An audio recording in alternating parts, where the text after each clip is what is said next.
Do you know what I've gone undone? Forgot to put my phone on silent. There we go. Hello, good evening, boys and girls, and more grown-up boys and girls, and everybody else. Tonight is story time before bed. And I'll be honest with you, I'm looking forward to bed today. But I chose 10 o'clock, so I have to sleep in my bed the way I like it. However that phrase goes. We're going to continue today with the Jungle Book. We got to halfway through chapter 1. We had a little introduction of how Mowgli was... What's the word? Something... There's a posh word for it. Something into the tribe of wolves. So we're going to carry on from there, and we had loads of characters that we all know with some weird voices, which I need to try and replicate today. I do like to make my life difficult, don't I? Yeah. So without further ado, let's jump straight back into the Jungle Book, written by Kipling Rudyard, or Kipyard Rudling, or Rudyard Kipling, normally. So, halfway through chapter 1. In fact, I'm going to remind you what this chapter is called. Mowgli's Brothers. Here we go. And just to remind you, the very last thing that happened was Baloo and Bagheera have just basically said, we'll look after him, and he can grow up with the wolves. So, now, you must be content to skip 10 or 11 whole years and only guess at the wonderful life that Mowgli led among the wolves, because if it were written out, it would fill up ever so many books. He grew up with the cubs, though they, of course, were grown wolves almost before he was a child, and Father Wolf taught him his business and the meaning of things in the jungle, till every rustle in the grass, every breath of the warm night air, every note of the owls above his head, every scratch of a bat's claws as it roosted for a while in the trees, and every splash of every little fish jumping in the pool meant just as much to him as the work of his office means to a businessman. When he was not learning, he sat out in the sun and slept and ate and went to sleep again. When he felt dirty or hot, he swam in the forest pools, and when he wanted honey, Baloo told him that honey and nuts were just as pleasant to eat as raw meat. He climbed up for it, and that Bagheera, I keep doing that, it's Bagheera. Bagheera showed him how to do it. Bagheera would lie out on a branch and call, "Come along, little brother." And at first Mowgli would cling like the sloth, but afterward he'd fling himself through the branches almost as boldly as the grey ape. He took his place at the Council Rock too, where the pack met, and there he discovered that if he stared at any wolf, the wolf would be forced to drop his eyes. And so he used to stare for fun. Staring competition. I always win staring competitions, by the way, especially with cats. At other times, he would pick the long thorns out of the pads of his friends, for wolves suffer terribly from thorns and burrs in their coats. He would go down the hillside into the cultivated lands by night and look very curiously at the villagers in their huts. But he had a mistrust of men, because Bagheera showed him a square box with a drop gate so cunningly hidden in the jungle that he nearly walked into it, and told him that it was a trap. He loved better than anything else to go with Bagheera into the dark, warm heart of the forest, to sleep all through the drowsy day, and at night to see how Bagheera did his killing. Bagheera killed right and left as he felt hungry, and so did Mowgli, with one exception. As soon as he was old enough to understand things, Bagheera told him that he must never touch cattle, because he'd been bought into the pack at the price of a bull's life. "All the jungle is thine," said Bagheera, "and thou canst kill everything that thou art strong enough to kill. But for the sake of the bull that brought thee, thou must never kill or eat any cattle, young or old. That is the law of the jungle." Mowgli obeyed faithfully. As he grew and grew strong, as a boy must grow, who does not know that he's learning any lessons, and who has nothing in the world to think of except things to eat. Mother Wolf told him once or twice that Shere Khan was not a creature to be trusted, and that some day he must kill Shere Khan. But though a young wolf would have remembered that advice every hour, Mowgli forgot it because he was only a boy, though he would have called himself a wolf if he'd been able to speak in any human tongue. Shere Khan was always crossing his path in the jungle, for as Akela grew older and feebler, the lame tiger had come to be great friends with the younger wolves of the pack, who followed him for scraps, a thing that Akela would never have allowed if he dared to push his authority to the proper bounds. Then Shere Khan would flatter them and wonder that such fine young hunters were content to be led by a dying wolf, and a man's cub. Oh boy, what was his voice? They tell me, said Shere Khan, that at council you dare not look ye between the eyes. Why do I do this to myself? Honestly, I give him such weird accents. And the young wolves will growl and bristle. Bagheera, who had eyes and ears everywhere, knew something of this, and once or twice he told Mowgli in so many words that Shere Khan would kill him some day, and Mowgli would laugh and answer, I have the pack, and I have thee and Baloo, though he is so crazy, might strike a blow or two for my sake. Why should I be afraid? It was one very warm day that a new notion came to Bagheera, born of something that he had heard. Perhaps Ikki, the porcupine, had told him, but he said to Mowgli that they were deep in the jungle. When they were deep in the jungle, as the boy lay with his head on Bagheera's beautiful black skin. Little brother, how often have I told thee that Shere Khan is thy enemy? As many times as there are nuts on that palm, said Mowgli, who naturally could not count. What of it? I am sleepy, Bagheera, and Shere Khan is a long tail and loud talk. All long tail and loud talk, like More, the peacock. But this is no time for sleeping. Baloo knows it, I know it, the pack know it, and even the foolish, foolish deer know. Tabaki has told thee too. Ho, ho, said Mowgli.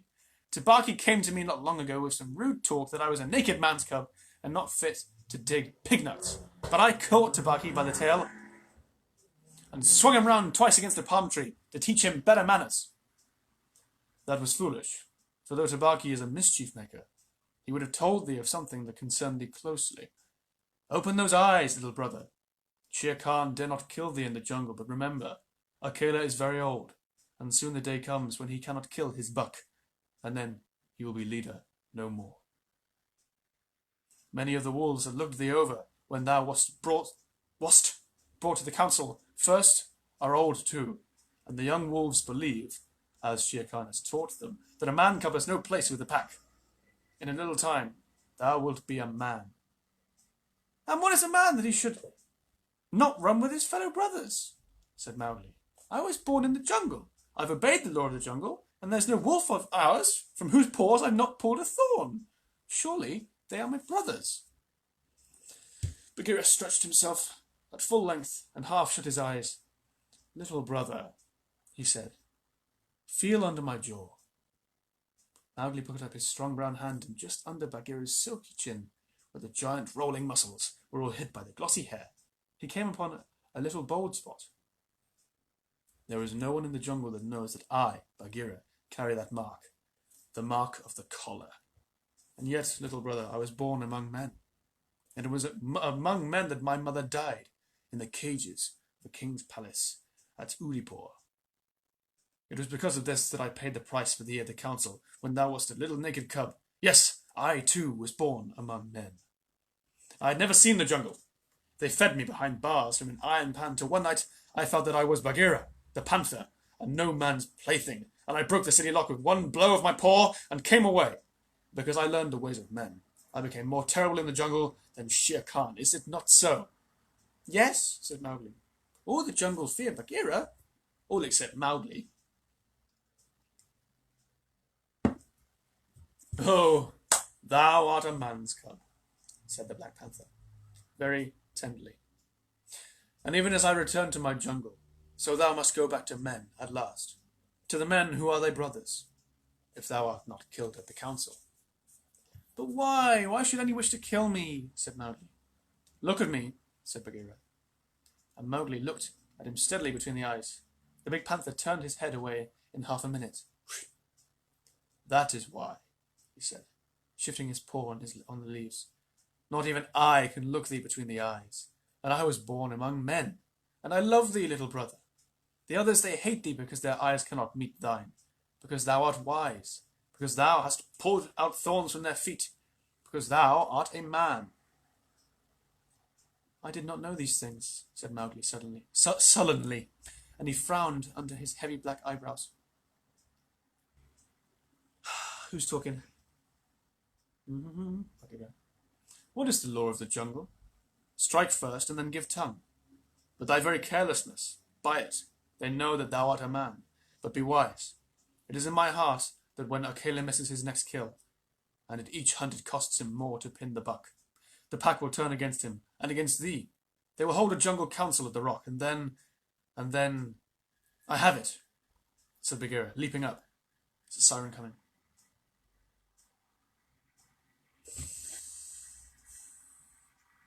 I'm gonna sit and wait. Have a 25-second break.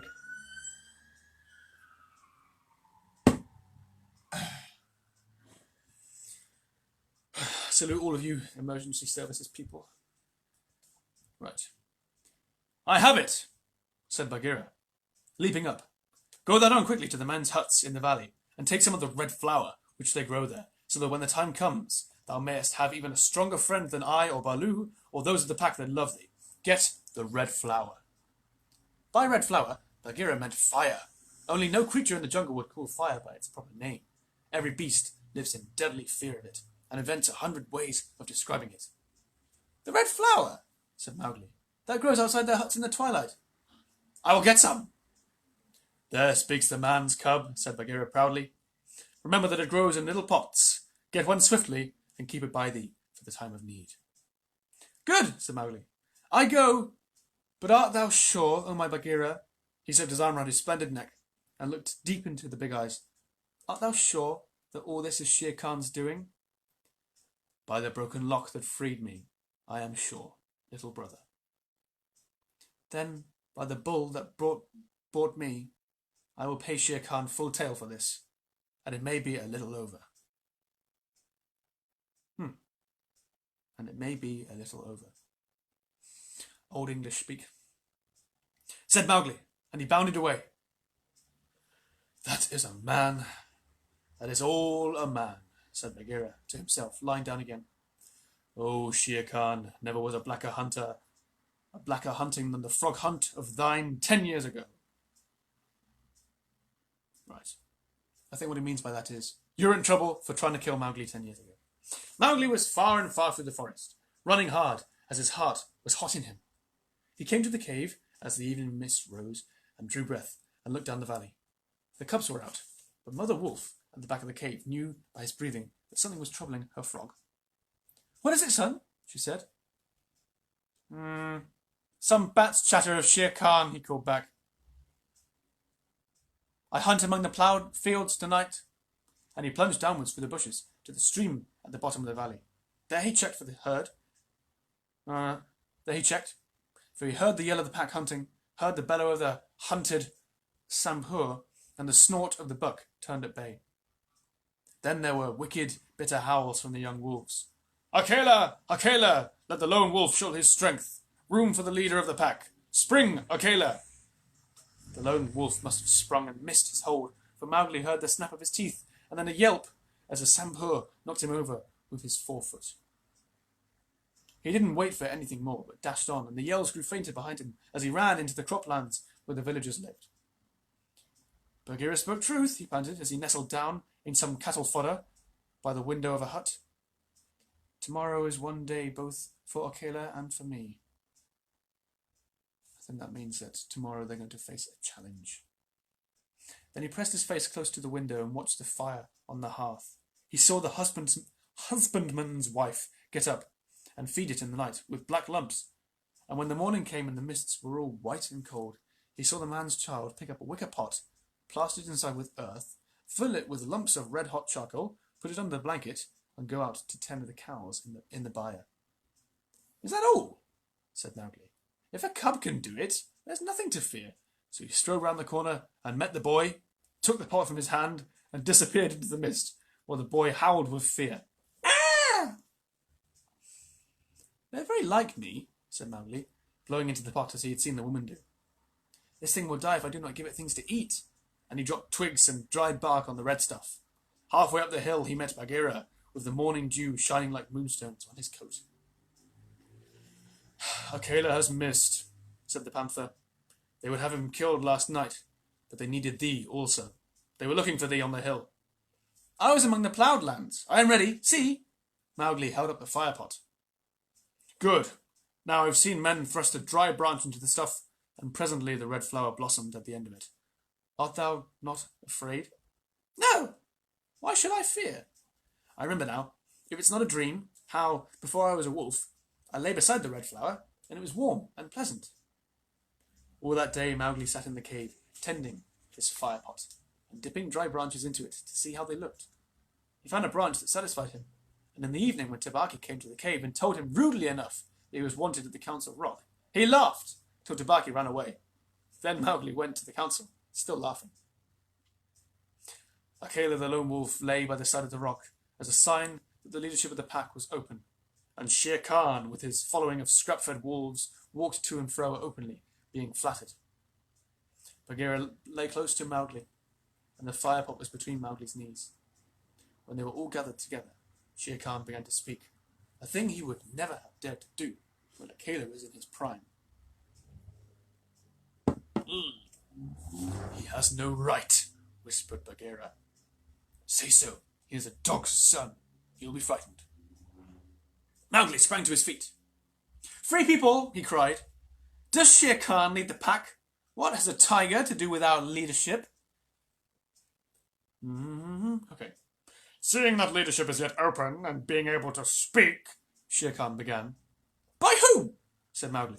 Are we all jackals to fawn on this cattle butcher? The leadership of the pack is with the pack alone. There were yells of, Silence, thou man's cub! Let him speak! He's kept our law! And at last, the seniors of the pack thundered, Let the dead wolf speak! When a leader of the pack has missed his kill, he is called the dead wolf as long as he lives, which is not long, as a rule.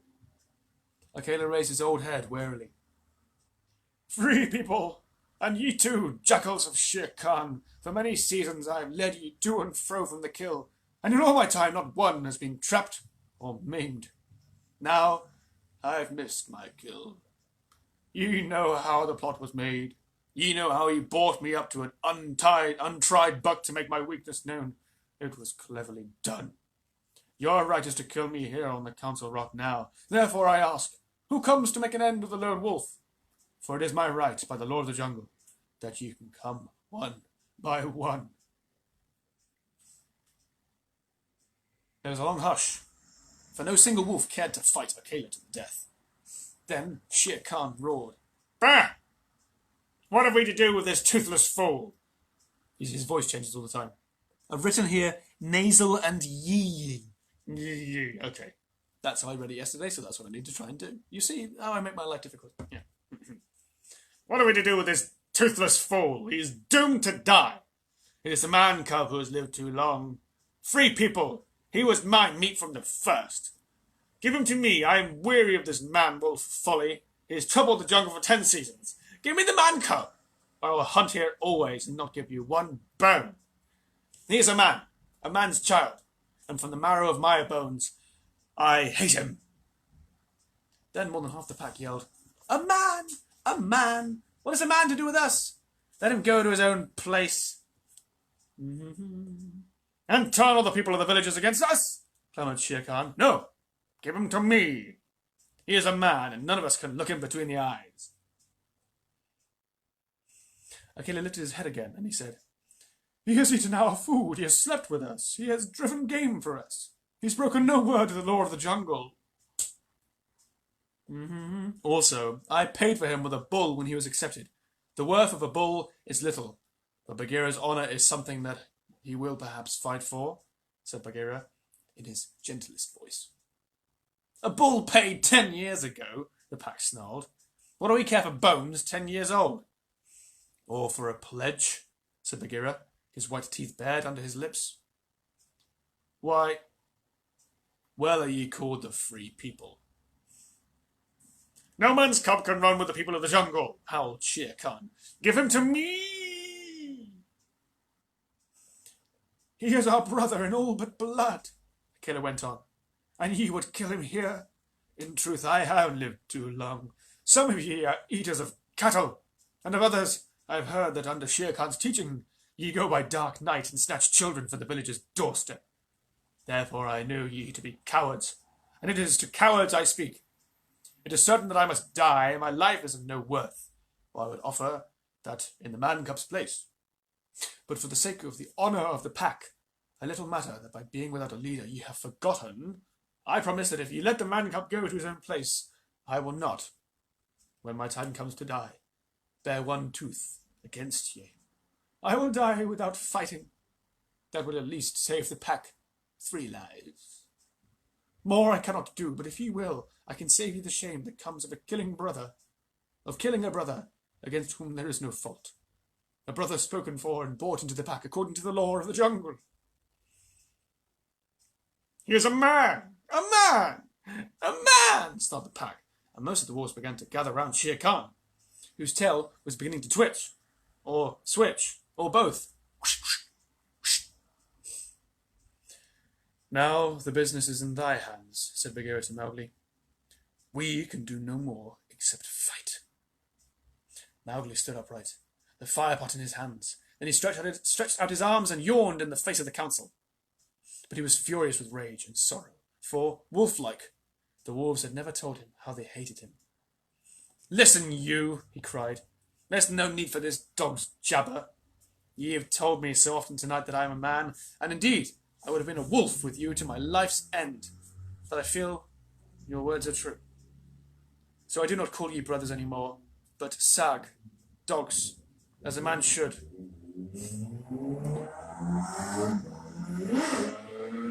You say what you have to endure. It's 20 past 10 in the evening that people are doing that. If I'm speaking to you, don't do that, please, because some people are sleeping, and there's children next door. Man. He doesn't call them brothers anymore, but dogs, as a man should. What ye will do and what ye will not do is yours to say. The matter is with me. And that we may see the matter more plainly, I, the man, have brought here a little of the red flower, which ye, dogs, fear. Huh! He flung the firepot on the ground, and some of the red coals lit a tuft of dried moss that flared up as all the council drew back in terror before the leaping flames. Mowgli thrust his dead branch into the fire, till the twigs lit and crackled and whirled it above his head among the cowering wolves. Thou art the master, said Bagheera in an undertone. Save Akela from death. He was ever thy friend. Akela, the grim old wolf, who'd never asked for mercy in his life, gave one piteous look at Mowgli as the boy stood all naked, his long black hair tossing over his shoulders in the light of the blazing branch that made the shadows jump and quiver. Good, said Mowgli, staring round slowly. I see that ye are dogs. I go from you to my own people, if they be my own people. The jungle is shut to me, and I must forget your talk and your companionship.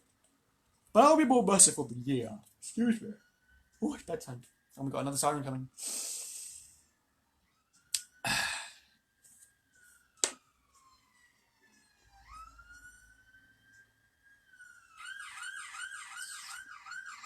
But don't complain about the sirens because they're doing good stuff.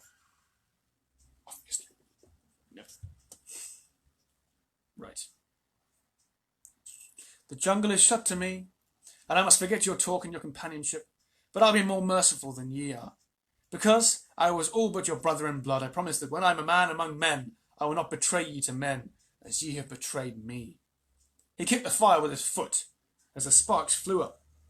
There shall be no war between any of us and the pack, but here is a debt to pay before I go. He strode forward to where Shere Khan sat blinking stupidly at the flames, and caught him by the tuft on his chin. Bagheera followed in case of accidents. Up, dog, Mowgli cried. Up when a man speaks, or I will set that coat ablaze.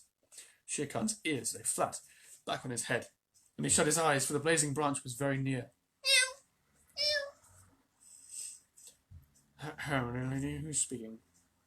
You get quotation marks, but it doesn't say who's speaking, so I need to read ahead and find out. This cattle killer said that he would kill me in the council because he's not killed me when I was a cub.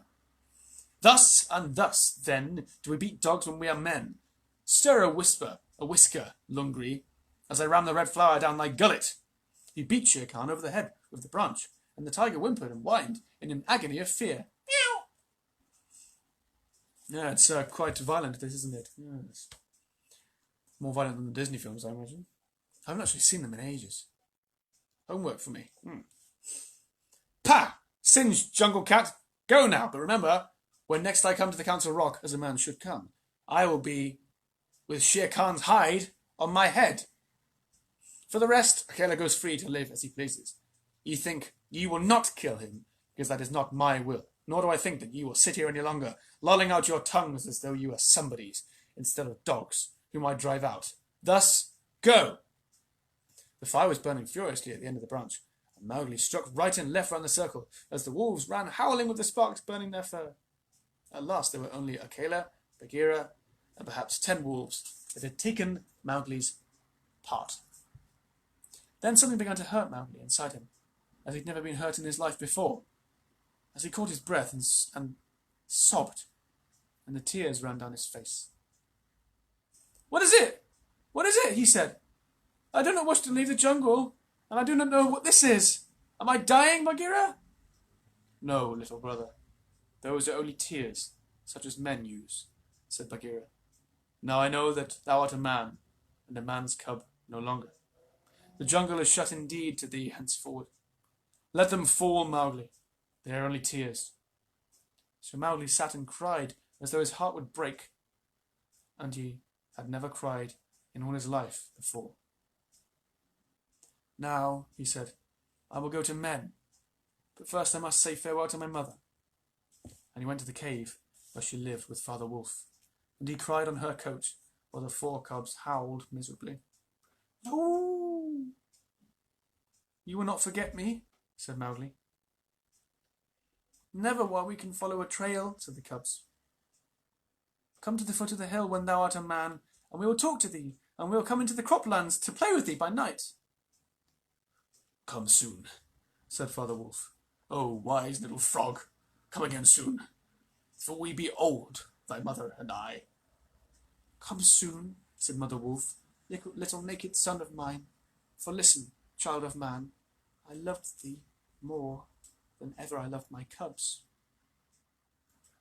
"I will surely come," said Mowgli, "and when I come, it will be to lay out Shere Khan's hide upon the council rock. Do not forget me. Tell them in the jungle never to forget me." The dawn was beginning to break when Mowgli went down the hillside alone to meet those mysterious things that are called men and women. I'm going to read the Hunting Song of the Seoni Pack, which is a little mini poem which comes at the end of chapter 1, and then it's bedtime. Yeah. There's a picture of wolves. Right. As the dawn was breaking, Sampo belled once, twice, again. And a doe leaped up, and a doe leaped up, from the pond in the wood where the wild deer sup. This I, scouting alone, beheld, once, twice, and again. As the dawn was breaking, the Sampo belled once, twice, and again. And the wolf stole back, and the wolf stole back, to carry the word to the waiting pack. And we sought, and we found, and we bayed on his track, once, twice, and again. As the dawn was breaking, the wolf pack yelled, once, twice, and again. Feet in the jungle that leave no mark, eyes that can see in the dark. The dark! Tongue, give tongue to it. Hark! Oh, hark! Once, twice, and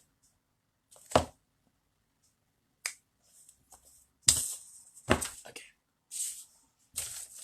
Chapter 2 tomorrow. Chapter 2, Cars Hunting. Car. He's a pretty cool character, this Car. Yeah.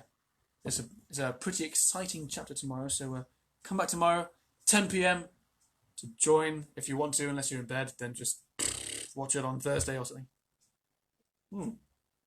Yeah, thanks for listening. Thanks for listening to this. Please share it around and stuff. If you've got people who haven't heard or read the Jungle Book before, and they might be interested.